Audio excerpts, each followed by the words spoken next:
Hi, this is Mike from Mikesunboxing Reviews and How To, and today you're going to be taking a look at the new and improved Knockies Aire 2 with pop-up.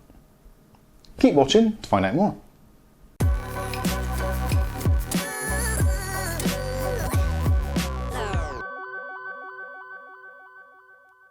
Okay, so today we're going to be taking a look at the new and improved Knockies Aire 2. Now this is a new release from Knockies website, and there will be affiliate links in the description below, so feel free to check them out. You can also see some of Knockies' other great products, and also if you do decide to take the plunge and go for a set of these, don't forget you do get covered by the Knockies 30-day happiness guarantee. Now that goes on top of your 1 year warranty or your guarantee, so you've got 30 days to try these out to make sure you're totally satisfied with them. If for any reason you're not, get in contact with Knockies and they will sort it out for you, provide a replacement or provide a refund. So that's that out of the way. Let's take a look at these and see what we actually get in the box. So most of you are probably aware by now, just looking at the packaging, this is a AirPod 2 clone, not the AirPod 1, the AirPod 2. So this features great things like wireless charging, redesigned case, slightly better battery life, and lots of other improvements. So let's take them out of the box and see what they are actually like. Now the packaging you can see is pretty much very similar to the AirPods 2.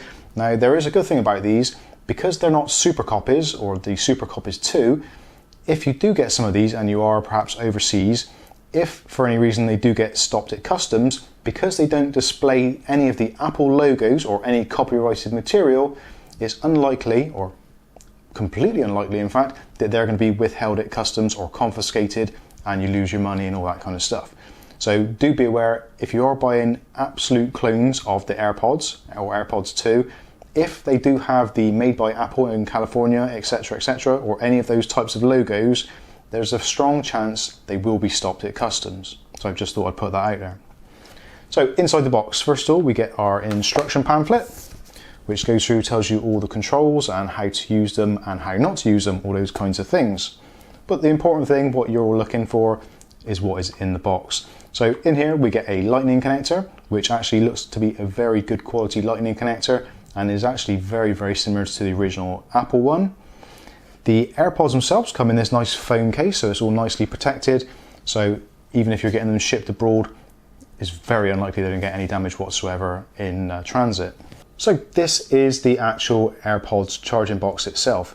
Now, as you can see, it pretty much is a one-for-one clone of the AirPods 2. So you've got your LED on this side, also you've got the hinge top, and on the back you've got the traditional silver or chrome strip there, and underneath that you've got the touch button, which this button on the clones is used for telling how much battery is actually left inside of the charging bank.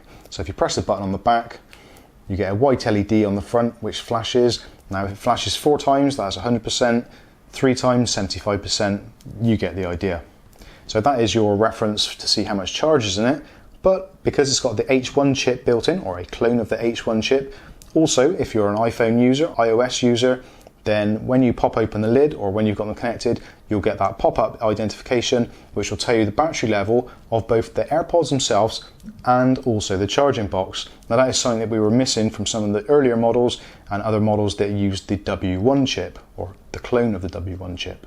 Pretty much the top, there's a slight notch to it, if I'm completely honest with you. It's not a smooth opening, but it does open well, and you can actually kind of almost feel the click, which is kind of activating the H1 chip.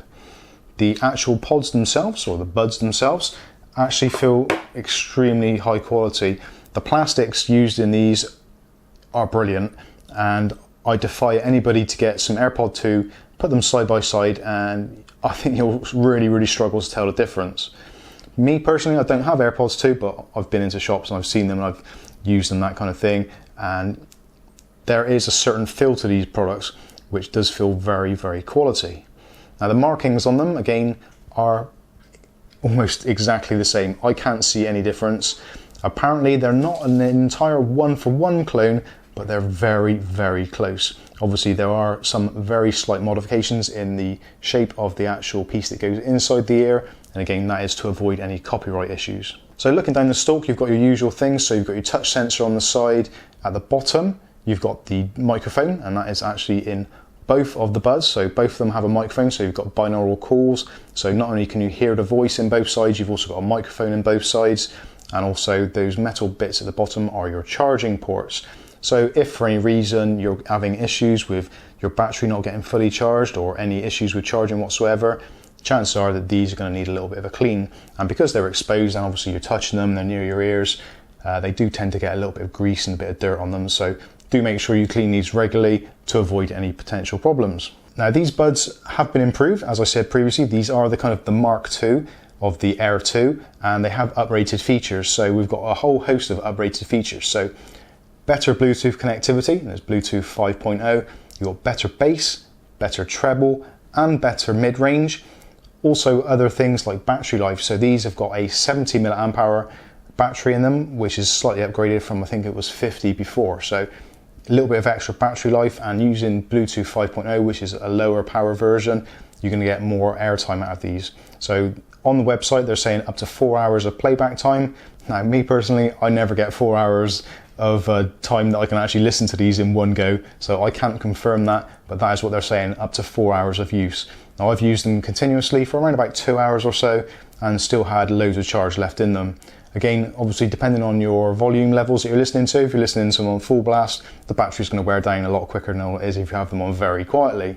So do take that into consideration. As with all things, your mileage will vary.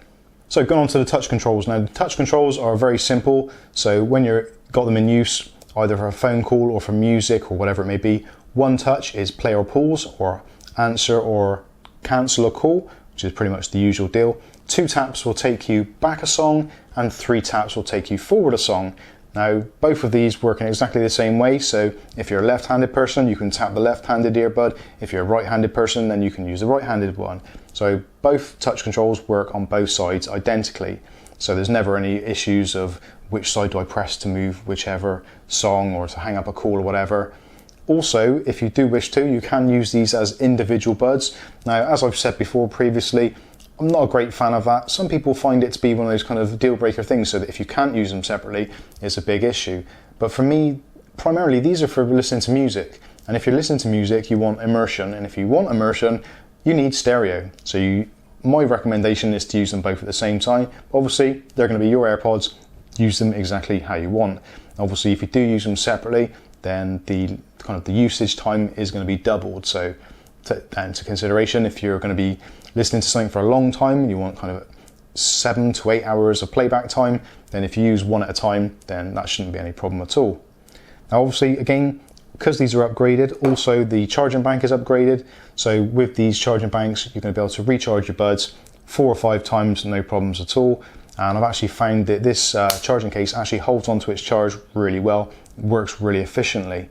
And if you do need to charge up, if your power bank is getting a little bit low, you've got the option of either using your Apple Lightning connector. So if you are an iPhone user and you're using Lightning connector, you don't have to worry about having an additional USB Type-C or a micro USB connection.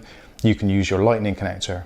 Or if you're lucky enough to have a newer model that supports a wireless feature, or you have a wireless charging case on your phone, then you can use your wireless charging QI pad to charge these up. As easy as that, just place them onto the pad and they will begin charging. Whilst on the subject of charging, the LED on the front of the case is a multi-purpose LED, so it will illuminate green when it's charging the actual case or charging the buds themselves. There's also an amber light or red light, which will tell you when the pods are charging, and there's also a white light as well for other functionality, like telling you how much charge is in there. So again, for full details on this, go to the Knockies site, which will be linked in the description below, and you can check out all the different features. Now we've got 2 more features that I want to address. Now one of them is the H1 pop-up, which we'll be trying next, but the second one is the sound quality.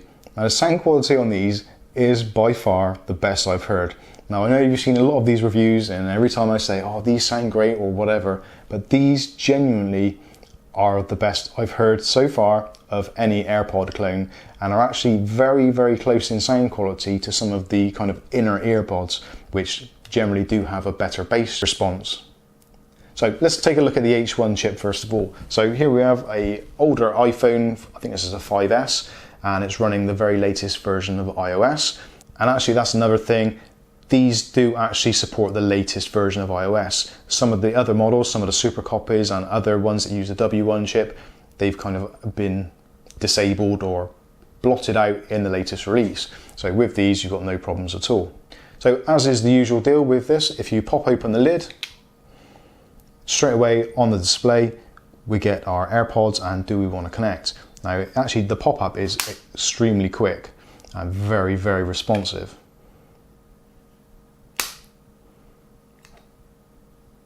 So there's very, very little delay, if any. And again, I've used some other ones that have got pop-ups, and this is certainly the fastest one I've used so far. So all you need to do is click on connect, and then we get our display of what our battery levels are like. So at the moment, because obviously the pods are in there and they're charged, they're reading 100%, and the battery bank itself, because it's actually charged the pods a little bit, is showing 92%. Now, because it's the H1 chip and this is a redesigned model, you don't get any problems with the displays being wrong or incorrect. You don't get a fixed one like you do with some of the other models. This is an accurate representation of what the batteries are actually at charge-wise. So that is a great selling feature, so you know exactly what's going on with your battery levels. So that's the H1 chip. Now the sound, this is, for me, this seals the deal, in all honesty. I've tried a lot of these, like I've said before, and some of them, yeah, they've been okay, but they haven't really set the sound stage for me. Now these are something different altogether, and from what I've seen from other reviewers, they sound exactly like AirPods 2. The only difference being is the battery life is a little bit less. Obviously AirPods 2, they've got a really good battery life, but then you do pay $200 for them, whereas these are a lot closer to 70. So there's a lot of difference in the price, and for something which looks pretty much identical, I don't think you can go too far wrong. So talking about the sound stage now, being a child of the 80s, I love my 80s music. I love the popular stuff as well, and actually I'll listen to pretty much anything. And that is what I've been doing over the last couple of days. I've been going on to the Surfer app, which you've probably seen reviewed. If not, you can check it out up here. And I've tried a great source or great range of different types of music. Electronic dance music, 80s, classical, opera, you name it. And these sound great. They actually do really create a great sound stage. The other day I was actually in the kitchen listening to something on Surfer, which is advertiser supported, and I finished listening to the track and I was just kind of in my own little world, and there was an advert that came on from a radio station and it started off with an explosion, and I genuinely jumped. I was in the kitchen and it shocked me. I looked around to see what was happening. I thought there was something at the door or something like that. That is how realistic the sound quality is. So I was completely and utterly immersed in the sound stage, which for an AirPod clone is brilliant, genuinely brilliant. The sound stage, if I had to describe it, I would class it as being very warm. It's a very kind of rich and warm sound. So anything which has like a bass guitar, you can really get that kind of the feeling of the bass. It's a really, really, it's not a strong bass, but it's a bass that you feel, or kind of, it moves you. It's a very difficult thing to actually explain, and I strongly suggest take advantage of Knockies 30-day happiness guarantee. Try them out, see what you think of the sound quality. I think it's brilliant. It's just warm. It's a really nice, warm, rounded feeling. It just feels, it's not kind of bright, it's not dull, it's not flat. It's just got a really, really nice sound stage to it. Again, like I said, I'll keep on saying it, it's difficult to explain. You really do have to experience it for yourself, which again, I strongly suggest you do. So there we go, there's been my unboxing and kind of initial thoughts on the Knockies Aire 2 with the H1 chip. Links in the description below. In the meantime, I've been Mike, this is Mike's Unboxing Reviews and How To, and hopefully we will catch you in the very next video. Thanks for watching.